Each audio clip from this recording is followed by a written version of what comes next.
If you look at CodeGen as a company 13 years ago, what happened was when I started off company, not even 13 years ago, but early 2000, 1999, so 11 years ago, we started off with two employees, and today we have nearly about 200 employees.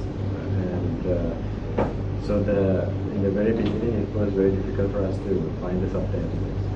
And the people that we actually found did not have right discipline, right knowledge, and right educational background either. But so the difference being is from there, the knowledge they had on the software that we required for them to develop was very, it's not skillful enough. So for us, for me, it was a big challenge to change the whole industry and to find the right people and to join and develop the product like we do today. So with working with universities very closely, that was the biggest achievement that we had by working very closely with universities and trying to train the students for our international requirements. So that was the key success. So we tried to take placement students and try to train them in-house and try to give them exposure to new technologies. And that time when we started off, everybody started to believe in Microsoft and then also the old type of technologies, novel and things like that. They never believed in Linux, nobody knew about what Linux is. They didn't want to develop anything on Linux-based solutions because there's no market for that.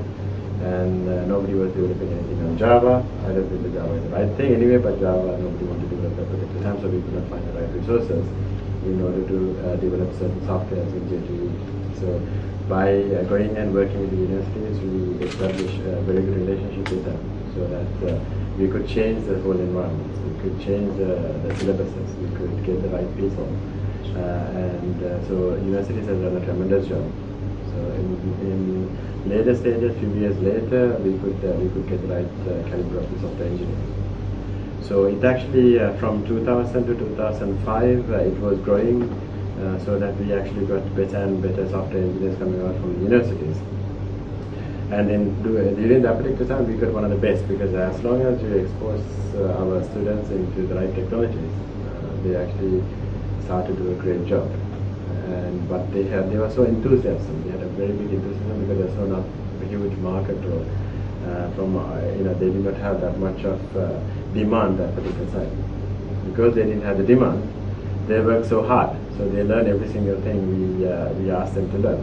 They learned about the operating system, they learned about the hardware, they learned about different programming languages like J2E, C++, C, and etc.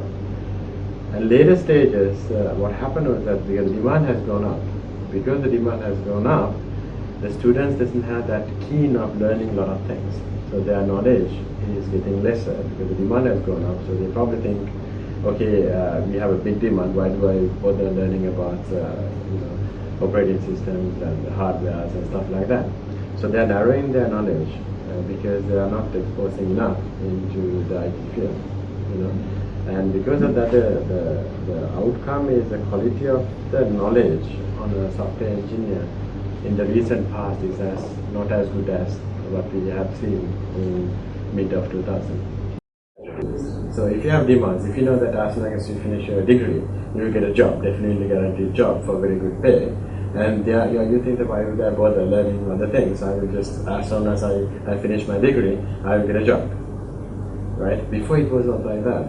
Before in order to get a job, we were looking at students who has experience in Linux, experience in Java, experience in C, experience in C++, and then if you take a single student, they have experience in all these different areas, right? Because they work so hard. They work in the evenings, they work in the night, and they try to read a lot. Then if you look at, most of them has read a lot of things those days than what they are doing today. Because if there's a demand for that, you're not bothered about learning more, right? Because you already have demand. If you don't have the demand, then you have to work hard to learn and gain more and more knowledge in order to cater in order to get a better job. Right? So that's one of the things that I've seen in the recent past. The trend is changing. the working hard factor to learn more stuff is reducing. So that's like in the early stages. In summary, we could not find the right software engineers, and then working hard at the universities. So if you have demands, if you know that as long as you finish your degree, you will get a job, definitely guaranteed job for very good pay. And you think that why would I bother learning other things? I will just, as soon as I finish my degree, I will get a job. Right? Before it was not like that. Before in order to get a job, we were looking at students who has experience in Linux, experience in Java, experience in C, experience in C++, and then if you take a single student, they have experience in all these different areas, right? Because they work so hard. They work in the evenings, they work in the night, and they try to read a lot. Then, if you look at, most of them has read a lot of things those days than what they are doing today. Because if there's a demand for that, you're not bothered about learning more, right? Because you already have demand. If you don't have the demand, then you have to work hard to learn and gain more and more knowledge in order to cater in order to get a better job. Right? So that's one of the things that I've seen. The recent past, the trend is changing. The working hard factor to learn more stuff is reducing. So that's like in the early stages. In summary, we could not find the right software engineers, and then working hard at the universities, we could get right quality software engineers. And then the demand went up. Sri Lanka as a destination where you have really good software engineers. And when the demand went up, we realized that the quality of the knowledge of the software engineers started to go down. So now it's where it's today. So it was down, then went up, and now it's actually sort of going down again on the quality of the software engineers. Right? On the knowledge, I would say, right word is the knowledge of the quality of the software engineers is a better word. Right? For the same price what you pay in UK, for in Sri Lanka. Right? So the infrastructure, I would say that better than 10 years ago, but not as good as international standards. And the cost is too high compared to international other costs. If you look at UK, probably some of the times the UK cost is less on infrastructure than in Sri Lanka.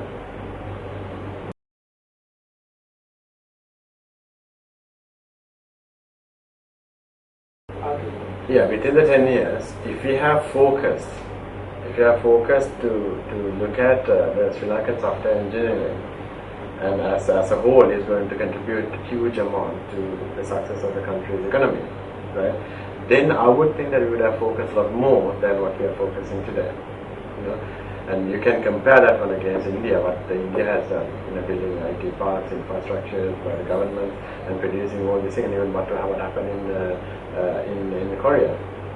Today the success of Korea, it's like Samsung on the electronic side, and Samsung is becoming one of the largest companies in the world, or maybe the largest company in the world, right? So they have produced, in Korea they have actually given all this infrastructure. So the government is spending the infrastructure to develop this infrastructure. But today, we have not done that fine-grained tuning in order to take those people out for the industry. So likewise, you can improve the quality of the engineers. You can, I would say, one example is the communication skills of an engineer and the quality of the product of an engineer. Those things we would have actually improved a lot more than what we got today. Right? Because whenever we get into an industry, industry have to spend about another year getting these people ready for the right quality, right communication, right this thing. Right? But if we can reduce that 1 year and try to get that particular person straight on productive, then we will actually reduce that 1 year of expenditure. Instead, we will actually make more money out of it. So, in that perspective, we would have done a lot more within that 10 years. And 10 years is long time. Some other companies have made money within about 5 years. And so if you look at if you look at even Apple, Apple, I think it's about within 14 years they made was at $1.9 billion debt company, and Steve Jobs changed it to become $360 billion company, and today it's worth about $610 billion, right, within about 14 years. So you are looking at one company has changed from 1.9 billion debt to become a $600 billion dollar company within that 14-year span.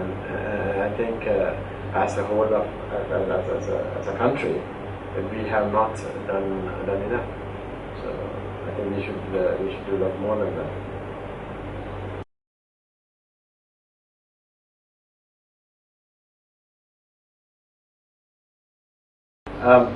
In the software industry, we actually always try to be open standard as possible. So whatever we develop, we keep into the open standard as possible. So in that in mind, we are the first people to take the commercial aspect and say that okay, we can, that particular time when I said to people that we had to deploy every single thing in Linux, and most of the companies didn't want to do that. They said that we are not sure about this, that we don't want to run our organization in an open source software, and we don't have nobody to guarantee, warranty the software, and all these the problems that we have to face because we are trying to adapt to the open source software. That early 2000, it was a difficult job. So we went, we call that we went boldly, and we said like, hold on a minute, we will take the whole responsibility if something goes wrong. Right? So based on that, we actually try to deploy more and more open source softwares into commercial organizations, and we have products at particular time, like things like Linux mainstream, and on top of that we have in Hydra like a containers, and then that particular time we also use the Silent software, and that was open source too. So we actually make those bold steps to even things like MySQL, PostgreSQL, and we done a lot of bug fixing for them and contribute back onto those open source software organizations. And but one of the aspect is utilizing those software and marketing that software, and to gain I think to confidence of the consumer was a difficult part. So we contribute a lot to gain the confidence of those consumers onto the open source software arena. So basically, we are trying to say that you don't have no problem of using open source software. This question is taken by us because we went there and somebody was actually providing a solution on Microsoft based, and somebody is providing a solution on Oracle based, right? And ourselves is providing a solution on open source based, and every single time we get hit, and your database is PostgreSQL, and your database is MySQL, and these guys has MS SQL. So they are well supported, well clustered, and all these things. You need to go there and convince the client, no, don't worry about this one. This will perform much better, and total cost of ownership is going to be much less for you. But that convincing part was not easy. Convince the consumer, induce the consumer was not easy. And that was one of the major achievement for us, as we are not the only people, but all the other people together. That particular convincing made the people to turn into the open source paradigm and to utilize those softwares in commercial basis. And today you could see, even Android and that kind of OSs are coming up today, and it's becoming the mainstream operating system. But to gain that consumer confidence was a big issue. That's one part of the whole open source side of it. And today, when we started CodeGen, the most important aspect of that was we wanted to develop softwares on artificial intelligence or intelligence-based softwares. Today, whenever you talk about intelligence-based softwares, it's still not still on infancy on the commercial world. Right? But the research world is still there, and they're utilizing the AI-based software. But in the commercial arena, it is not. If you go to the gaming industry, they are using that, but not in full steam.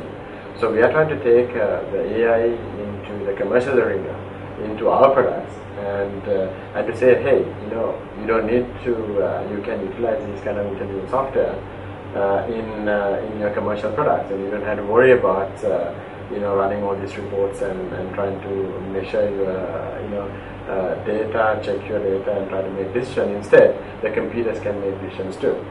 Right?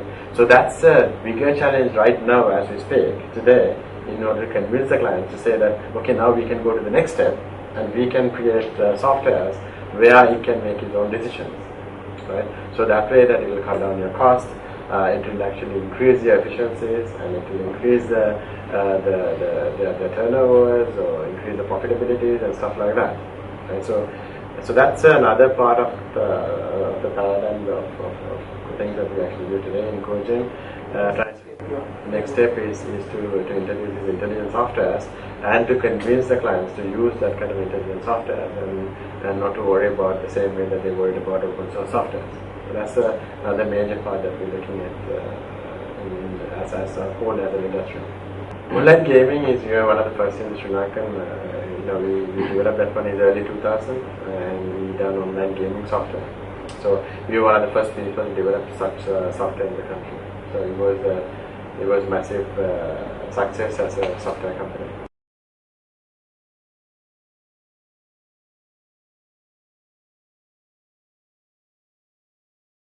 If you look at overall today as an economy of Sri Lanka,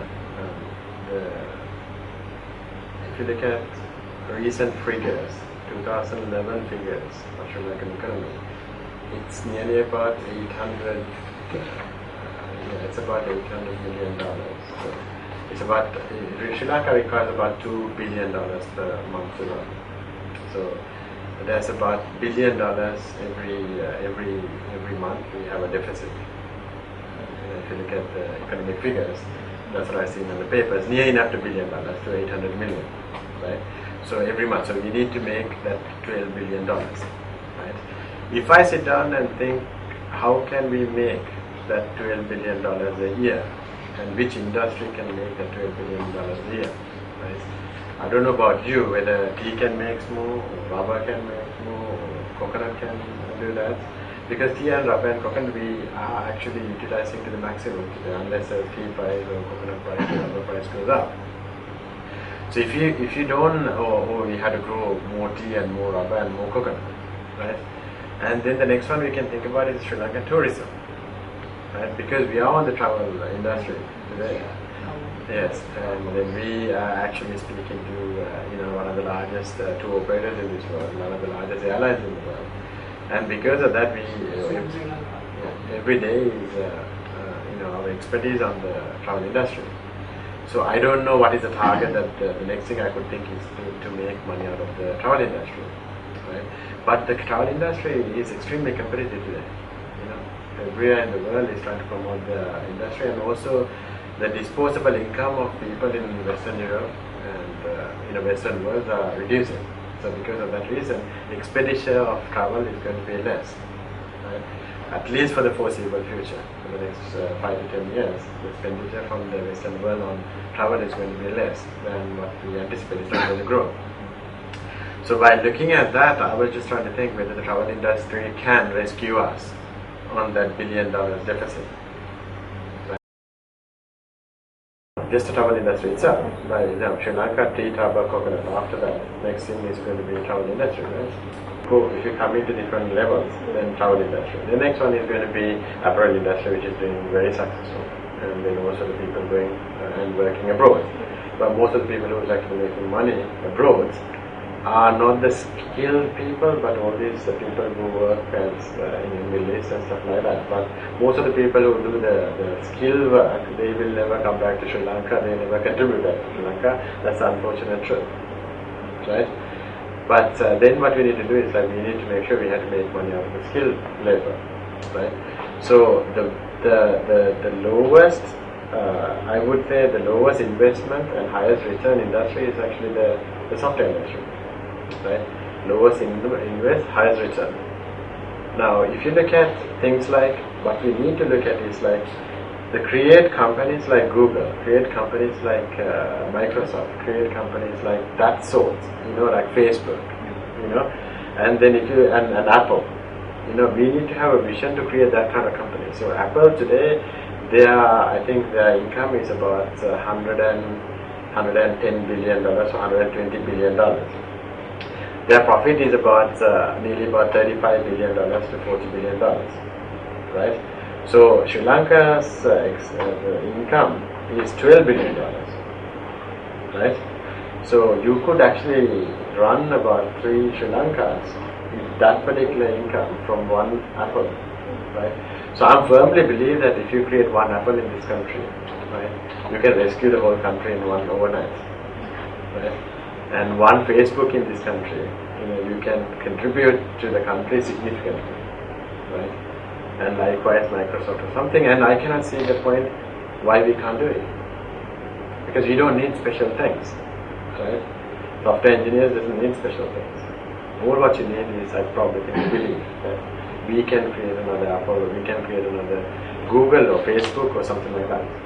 If you believe in that, and you will find the answer to your question, that we could contribute significantly to the country's economy.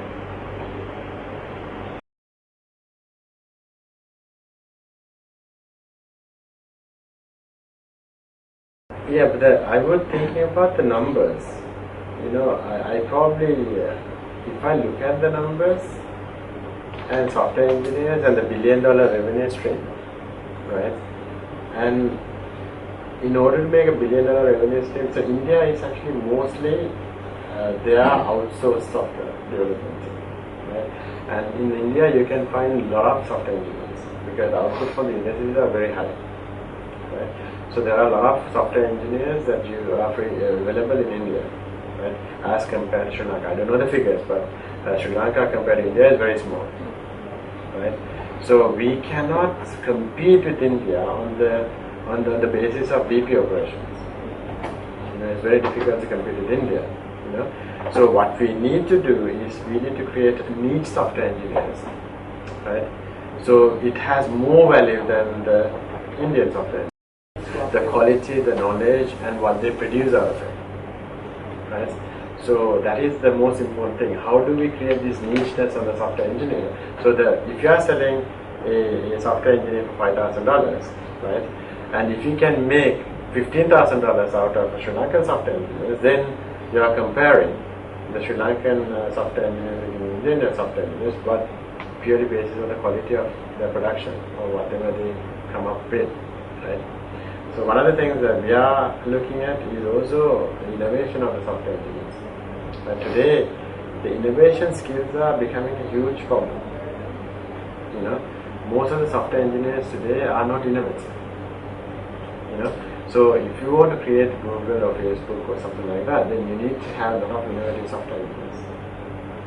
Right? So that is where the thing is, like, if Sri Lanka can create innovative niche software engineers, right, that will be a completely different market to India. We can never go behind India. We can't. We don't have the capacity. We don't have the manpower. Today, China is growing very fast in the software industry. China today, if they give you 5 software engineers, they will give you 1 person in-house. So if I want 5 or 10, I don't know the exact figure, but somewhere around 5 or 10. So if I hire 10 Chinese software engineers, what I get is like I get one guy any location in the world. So I will have, if I do hire from UK, I will have one Chinese guy in UK to control that 10 guys or 5 guys in China. So I don't have for the same cost. It doesn't cost me more, right? So China is actually, I think, spending a lot of time and effort of making the Chinese engineer to speak English, communication skills, and also knowledge is enhancing and stuff like that. So the quality of the software needs to become better and better and better. And also the cost is to become lower. So that way the China can capture that BPO market very quickly. So that's one of the danger of the Sri Lankan software engineers, unless you come up and to make the Sri Lankan software to become niche software engineers with that creativity. With the creativity that you can, it's not easy to find that kind of people. Because I was talking to a couple of guys in Miami 2 months ago.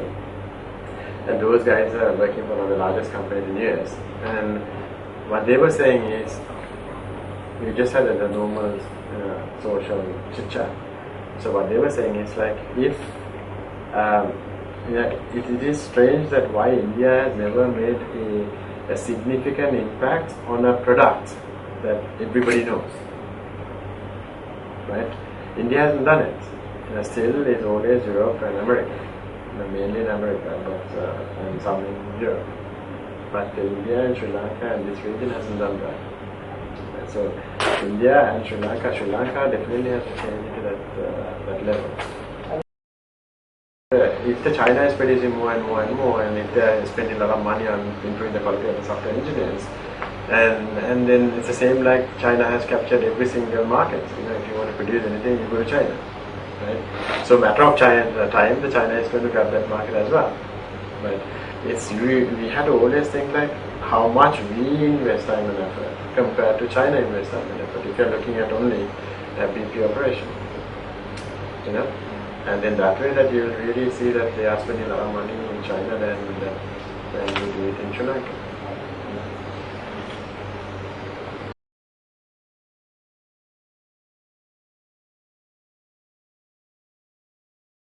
Every single support. I will walk into him all the time, and ask him what he has done and try to improve whatever they have done and try to work with them to take that, whatever the innovation they have. And if you see that there is a market for that, and we will spend a lot of time and effort in order to get that into the market today. So if you look at the creative side of it, so at the moment the creativity in the industry is quite less. So we already start up something called Fashion Cafe. You can see on next door, to bring the fashion designers, because we want to go into the B2C arena. In Sri Lanka, as overall, the B2C software designing percentage is very low. Majority is the B2B market. B2C, you need to have a lot of innovation to go into the B2C market, a lot of creativity. If you look at an interface, the interface has to be very creative, very, it has to be toward every single angle, it has to be very creative, it has to be very functional, it has to be unique, and it has to be right, all these things has to be there. So some people must be very good in developing a software. Some people must be very good in developing a very high scalable solutions, and those people must be really bad at developing interfaces. Some interfaces guys must be really bad in developing scalable solutions. And those kind of things, you always have that issue. So one of the problems that we have, we are very good in backend solution development or server-side solution development, but we don't have that much of skills on interface development in Sri Lanka. Right? Because right colors, right interfaces, right attitudes, right knowledge. If you look at Microsoft 2019 video, right, they already say this is what's going to be in 2019 for Microsoft. Right? If you look at the way they design all the interfaces and the touch screens and what they call surface-based computing, even though the solution is not available, but they have actually created something. This is what the future is going to be. Right? So now all the software engineers will go after to make that the future or the creation to become a reality. Right? So since we don't have that creative capabilities to say that this is what we wanted to be in 2019 or 2020, this is how the whole world should work. So we look at it and say that how do we get these creative minds into a single place? So Fashion Cafe is one of those ideas to say, if you get a fashion designer, if you get the movie designer, so if we go into now rural villages, right, and places like Pasar and stuff like that, get these rural, the village boys and come there and get them trained in here, and to see whether these guys must be having this raw talent. We saw some of the guys who come from village has a raw talent. Then that will answer the question, they never had the opportunity, right? That's contradict to what I said, but if they had the opportunity, but normally the entrepreneur will create the opportunity, right? But if they had the opportunity, you probably can create more entrepreneurs than what the real hard and fast entrepreneurs are, right? But so our job is to create that opportunity for those kids. They are about like 15, 16, 17, 18, 19, and expose them to latest technologies and to train them so that they can go back to the village and create that kind of people. So we're trying to do as much as possible. Now the software industry as overall as a country, that we're trying to see whether we can create that kind of expertise within those villages too. Our job is to find those creative people, and to see how we can take them into the international arena.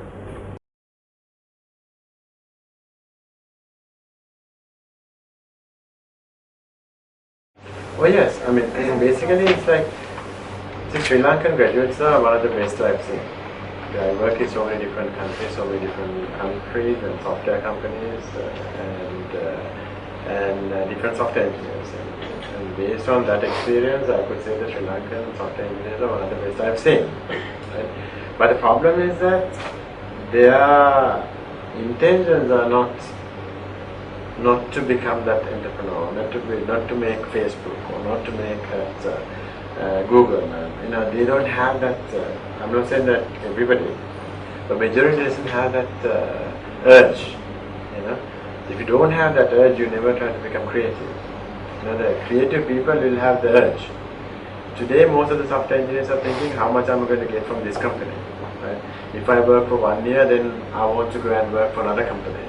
And that kind of the basic package of how much they are going to get is a more important thing than how much they are contributing, and the passion that they have into the industry is getting less. Not everybody. If you look at the majority, their passion for the software is not the most important thing. The most important thing is actually how much they are going to make. So that's not the real software engineer's attitude. The real software engineer's attitude is going to be, I'm going to create this one, I'm going to write this one, I'm going to make something new. If you have that particular belief, the money will just come. I don't think the Mark Zuckerberg ever thought that his Facebook is going to make worth about $100 billion. Right? He just worked on that Facebook concept because he had a passion. Right? But he never thought back and say, I'm not making money, I'm not making money, I'm not making money. But without he knowing it, he automatically become the youngest billionaire in the world. So I think that is the attitude that we need to change as software engineers. Because our software engineers is more than capable of doing that.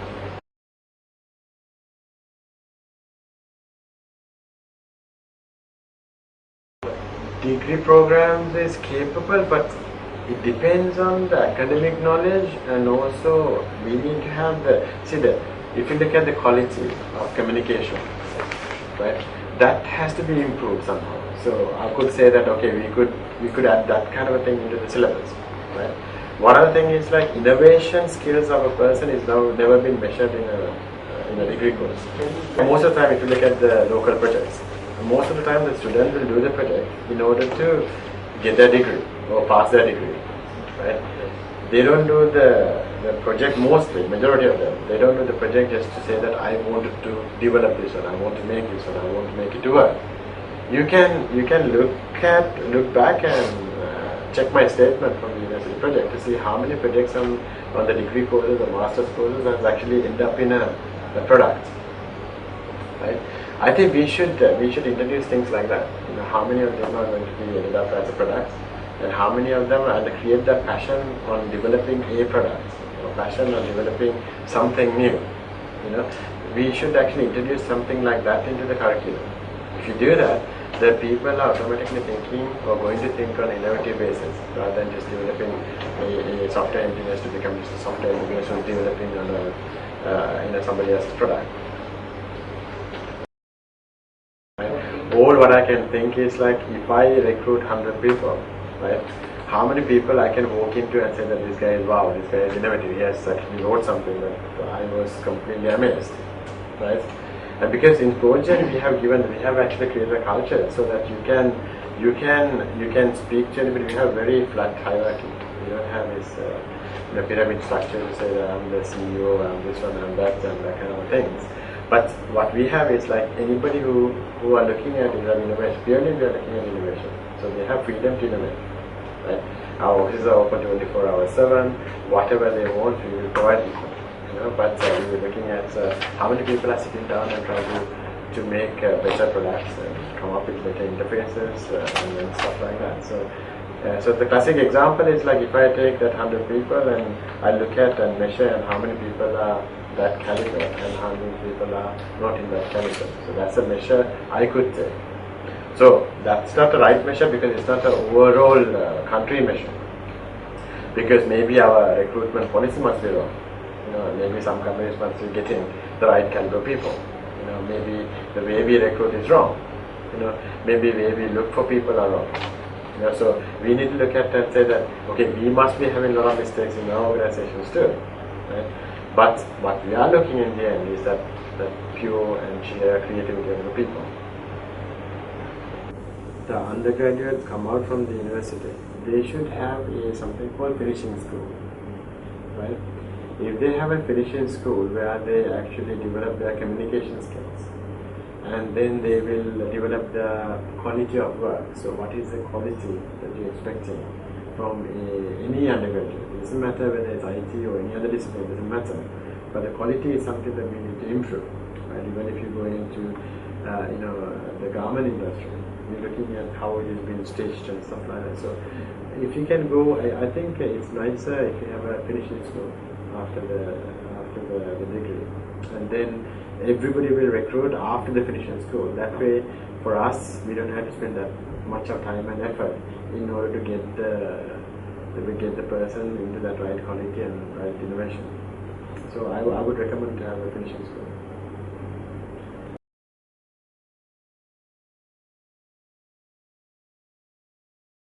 Yeah, so I always said to every single person, let the product speak by itself, right? If you produce something which is really good, right, and that particular product will speak by itself, you don't have to do that much of marketing. Travel box today is actually deployed from Australia to America, around the globe, right? And then every single travel industry person or airline or tour operator or large organization requires a solution. We always get an RFP, right? And because we actually look at the product and we invent or we actually create a product, so it has a lot of creativity within that particular product. The way they used to write the software, we changed every single thing. We came up with a new paradigm, new solution, new technologies, right, and new way of working for the organizations, right.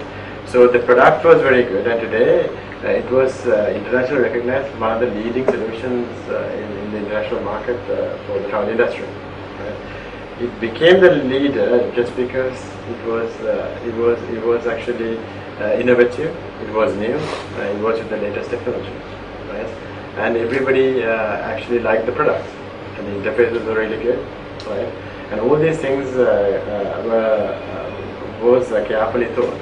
And then, as I said to you before, in the end, marketing any product is, if the product is good, it will market by itself, normally, today because of the internet and stuff like that. Based on our industry, it's very easy because our industry is not that large, but we have two shows, which is our travel market and travel technology show. We have stands on those ones, and the people come there, and those two shows will generate the customers for us. And because everybody knows about the product today in the market, because of that reason we don't have to market more, because the people knows about the particular software. But I think the fundamental to success on any product is if the product is good. First thing, you need to have a fantastic product. If the product is very good, and if you have basic, and today with the internet, it's very easy to market, unlike before. Right? But first thing is the product. So I would say if the product is there, market you can create it without no problem. Right? So you need to make sure product is innovative and product is really good. And the rest is something that you don't have to worry about. Yeah, brand will automatically happen a bit. I mean, anybody who's look at any game that you come into a mobile phone, right? You can look at that, and then any games are going to be extremely popular within few months. Right? Angry Birds today, and Angry Birds is like somebody created Angry Birds, and within few months, within a year, this was one of the biggest in the whole industry today. Right? I mean, later stage, what will happen is like somebody created. Once they create it, and when the people are liking it, and then they will try to go going to sell the company or partially to venture capitalists. Right? When they go to the venture capitalists, and they will when they go to venture capitalists, they will try to get milk as much as money as possible, and that is the time they will try to go there and spend a lot of money on marketing and stuff like that. But majority of the other things I've seen is like a self-marketing if the product is good.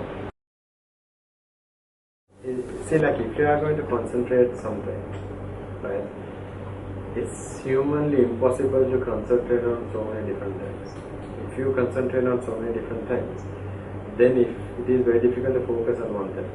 So what we believe in is like, if you focus on one thing, if you can get that thing right and correct, and if a set of people can run that thing correctly and making money and making profit, then you can go and work on the other one, right? So for us, we were diversified before. We were in gaming, we were in banking, we were in developing the other projects and bespoke solutions, and then we were on travel and tourism too. But the more and more our products on the travel and tourism mature, we realized that we need to put more and more attention to that particular product. Putting the attention towards one product takes a lot of time and effort. So that's what I said. It's like, if you have a lot of creative people, you can spread. You can say, okay, you go there and do this job, and this is your baby. You go there and do this job, this is your baby. Right? That's one of the reasons that we require more and more creative, energetic people, that who can take something and they can run it on their own. And that way we can diversify, right? But if we had to get involved, then humanly it's impossible to spread that whole thing. So that's what I'm looking in Sri Lankan software engineers, so that we can give a responsibility to a set of people or group of people. So you go there and this is your dream, you make it to become reality. That is the position that we want to be, right? So there was a strategy where if you want to become a market leader in any product, you need to focus on it. So because of that pure focus reason, we need to make sure that we don't take any other stuff. We are focused on your one thing, right? Once that making money, then we can focus on the other stuff. And in order to do that, we need to have the right people behind it too. And so if you look at Google today, Google still, the number one solution is actually the Google search engine. And Microsoft, they diversify. Today the biggest solution is actually the Xbox, but they try to diversify quite a lot, but their success is only on few. Even Google, they diversify and they have a lot of failed projects, and they only success on few. If you look at Oracle, they diversify quite a lot as well, their success is only on few. So we have the tendency to diversify, right? But success is always going to be on few items.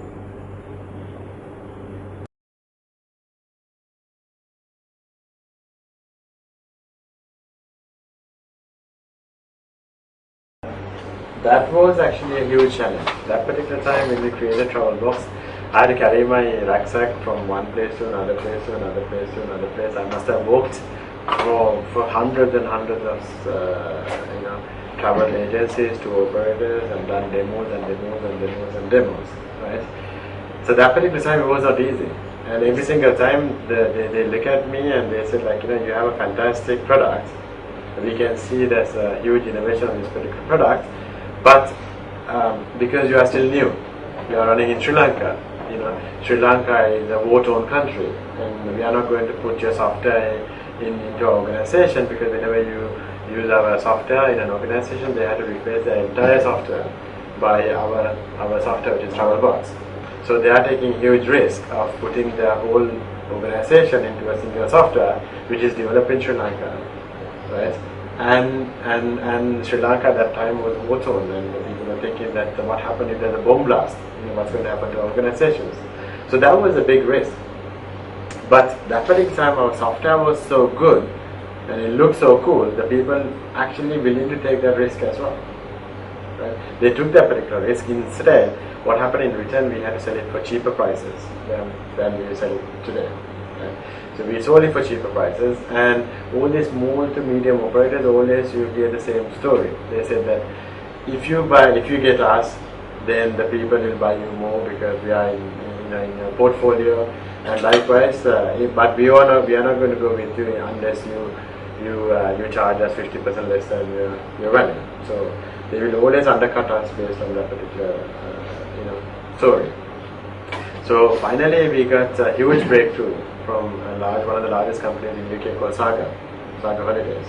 So today they were Saga and AA together, they were about £7.5 billion worth of a company.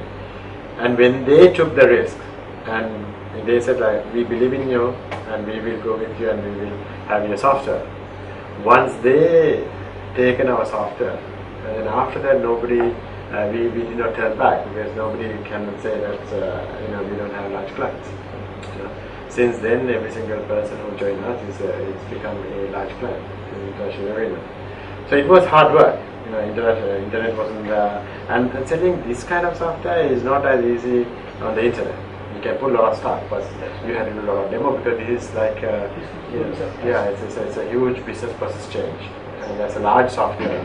They have to change the whole organization to run this particular software. So this is more you have to go one deployment to another deployment, another one to become and gain one of your the name in the market. Right? It takes time. Right? For this kind of software, it takes time, and if you make a bad deployment, you'll be dead in the market, because then everybody get to know you, and they will not want to work with you anymore. So these are two different type of softwares. It's a B2B software and B2C software. Right? B2C software is the one that you can market through the internet, but B2B also you can, but if it is a product that you can sell again and again and again and again. Right? But mainly B2B software like our software, you need to have more than marketing through the internet. In a way that still the people, I don't think that they have the 100% confidence. If you go to America, the Americans doesn't look at that way. They will say that you are far away, and then how is our support is going to work, and that kind of thing. We need to have some kind of a presence in US, right? But if you go there as a UK company, because we have UK presence and Sri Lankan presence and also Canadian presence, but if you go there and pitch as a Canadian, then we have better chance than trying to say Sri Lanka, right? But so it depends. Like today, it's actually much better than 5 years ago, 8 years ago.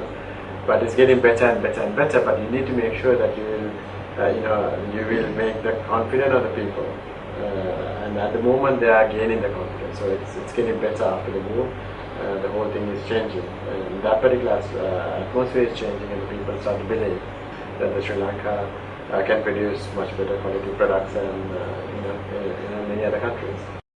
Yeah, whatever the country, it doesn't really matter. The product is produced. So it's depending on the B2C or whether B2B. If it is B2B, the software, then they will look at the support and service and stuff like that. So whenever it comes to the support and service, they will look at the country. Which country is going to support us? Which country is going to service us?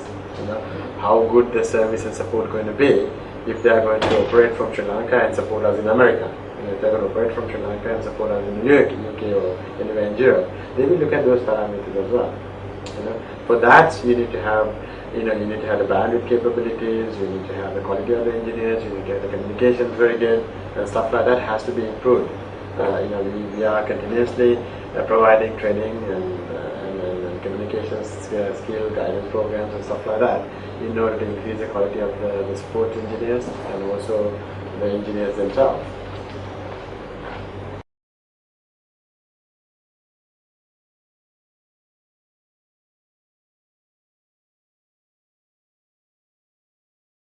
I think one of the problems today is actually if you look at the traditional sort of typical life cycle of a software engineer today, right?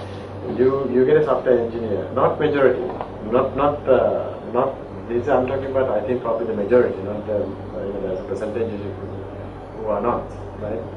But majority of software engineers they come and join a company, and then they work for about 1 year, and if their quality is not good, if something is not good, if you tell them off, right, they will leave the company and go to another company.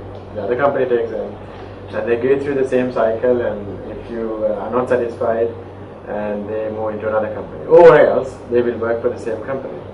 But what happens is, like majority of the software engineers, after 3 years, they will hear from the other colleagues who went abroad, and they will apply for Australia, especially in Australia or Canada or something like that. They will want to migrate. So that becomes a brain drain is becoming a huge problem today. And brain gain is we have not taken any steps to the brain gain, right? So the brain drain, we have not taken any steps to stop this brain drain. So the Sri Lanka as overall, the biggest problem is actually the brain drain. You know, so the people go there just because majority of the people go to Australia. You know, they go there and they spend the best time that Sri Lanka can benefit in a different country. So one of the biggest problems that I was saying is that you spend about say $600 to $700 or $600,000 to $1 million, overall from a kid born until to get education and go into university and get the experience. If you calculate all these things in a commercial basis, it will come to about $500,000 to $1 million. As soon as that particular person leave the country, right, you lost $1 million, and whatever they produce outside the country, right, that's another loss as well. So you will lose, a couple of $1 million from one person leaving this country, minimum, right? And if an innovative person goes or entrepreneur goes, you can probably lose about $1 billion or more, right? So we need to look at and say, what is the reason these guys are leaving the country and go, right? If they don't have the right employers and right employment, then no matter they leave the country. But the people who leave the country today, they are actually making more than 100,000 rupees, $1,000 or more, not more than that. They also are leaving the country, right? So they actually, after 3 years, they also leaving the country, and especially to Australia. And if you go there and stop them and ask, why do you really leave, right? They will have few issues. One say that now I'm married, now I have a wife, and now I have a kid, right? I wanted to make sure that my kid has a good school, right? So one reason they're leaving is for schools, right? The other reason they leave is like, if I live in this country, right, and if I make about $2,000 or $3,000 or $4,000, still I won't be able to drive a Mitsubishi Prado or something like that, or Pajero or whatever you call it. That will cost about 10 million or 15 million or something like that. But if I go to Australia, I can drive the same car for about $30,000, and which that $30,000 will be given as installments. Like you get the interest-free loans, or you get interest-free loans in Australia. So you own and you experience that kind of car. So mostly just because of a car, because of education, little things, right? And then, and most of the people today in Sri Lanka, they have their own land and they have their own house. But these are the couple of things that they don't have, right?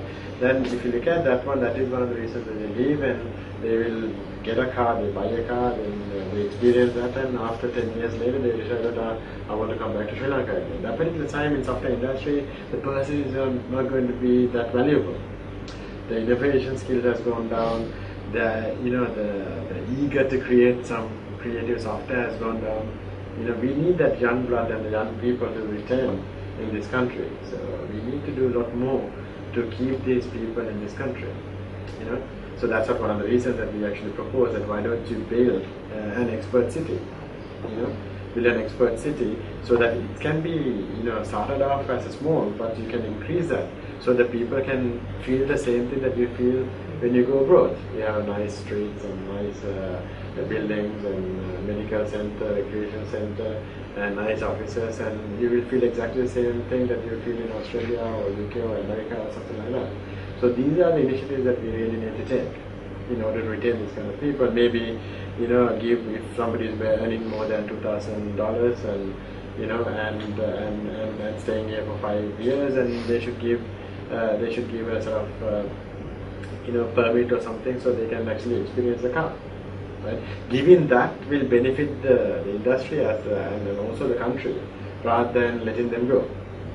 So I think government has to take a lot of steps in order to retain these particular people in this country, because if you don't, we will never be in that particular position in the future. I cannot see the point that how we can make the deficit if you let them go. So the whole thing is to stop the people leaving this country.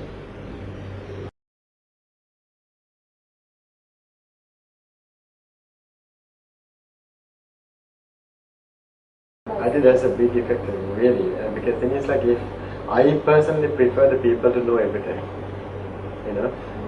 so rather than segment them and say you do this bit, you do the other bit, you do the other bit, then they don't have the knowledge transfer, they don't know the whole product knowledge, right?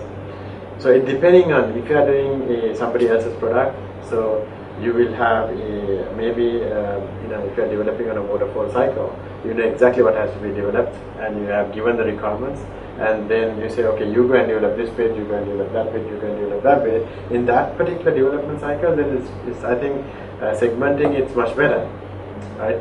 But for a product company like us, segmenting become a problem because because they have interdependencies in one to another to another to another. If they don't know what the left hand doesn't know what the right hand is doing, then you will never become innovative. You need to know the whole process in order to become innovative. Why don't we do this one much better than this? Because if you do something on the purchasing and then the account is going to have a problem, if the accounts guy doesn't know what's happening on the purchasing, then then you will never create some innovative software. So in our case, I rather prefer to have a person who having the overall knowledge and having many software engineers having the overall knowledge of the software rather than having bits and pieces of the software knowledge.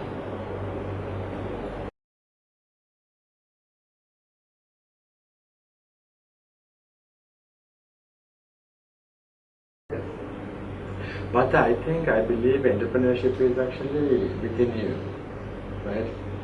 Whether who comes, what comes, whether things are going completely wrong, right? Entrepreneur will always become entrepreneur. Wherever the place is, they will somehow find a way out from this. When I started off with 2 people, I didn't have no money, nothing. And there's no market. I started something in a country that there's no software engineers and quality software engineers at that particular time. We could not recruit that kind of people, and we didn't have no offices, no computers, no bandwidth, nothing. Right?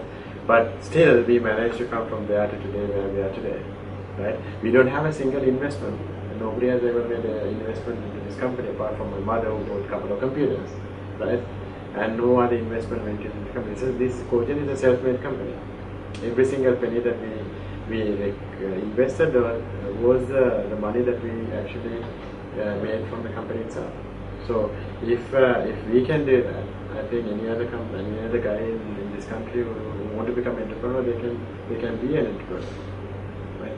One of the problems is we need to look at it as overall, because Sri Lankans, all of us, we have this tendency to become so greedy. So they have the tendency to say, this is only me, and then I will have envy on you and the other people and stuff like that. So we don't have this culture of we work all together, right? What will happen is we will start, all 6 of us will start something, and when it starts to pick up, and I just want to drop you all and I want to walk away on my own. We need to get rid of that attitude. We wanted to, if you work as a team, I think you always need a team. One man cannot do this. One man cannot climb up. Every successful company has a team of people, not only one person. Success of CodeGen is a team of people, not me. If you didn't have the rest of the team, we'll never be where we are today. Right? If I break everything off and say it's all mine and I walk off, right? And that is where the story ends. Then you can build $1 million company, right? And then you will never make $1 billion company because you are so greedy to get there, right?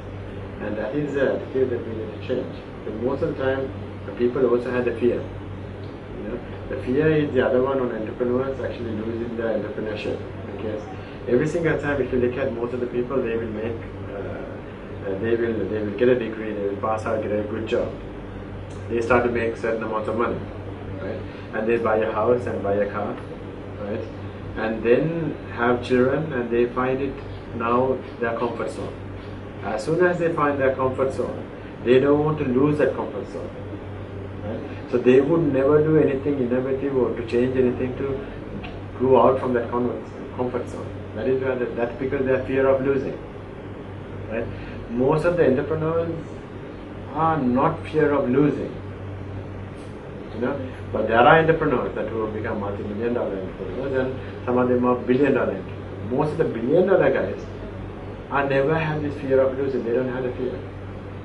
So I think to not the government support to anything like that. The most thing is actually within you. If you want to become an entrepreneur, you should not be fear of anything. Right? So if you get rid of the fear of losing, right, I think you will always be creative. And you always take the bold step to do something completely new. Right? So otherwise you will always do the same thing again, and if you start up a corner shop, you will try to do another corner shop next to it. And the corner shop will never make that $1 billion company. So that's my advice to any entrepreneur. It doesn't matter who, right? And two things they should have: not to have the fear, but not to be that greedy. Work with the whole team, because you need the whole team. You need one person cannot do everything. One person can be creative. They can be really bad at marketing. They can be really bad at communication. They can be really bad at relationships. Right? So you always need that team of people in order to make something to work. And that's the case in every successful software company today. Entrepreneur can make a huge impact. So if you have become an entrepreneur, mostly they are trying to make another company. Right? And entrepreneurship is like they will make a multi-million-dollar company. Right? So that is what the country like Sri Lanka needs to build that thing. But not to have this small mind. I think my thing is you should always go after the international market. The international market and try to grab the international market, not to fight on the local market. You always should see how much, you always should think, how can we make similar company like Google? How can we make similar company like Facebook? How can we make another Apple? That kind of a attitude that I think we should have. I always said, if your target is the moon, right, at least you end up in a coconut tree. So at least you should try that high, and then I cannot see why not. You can't do that. You can do that.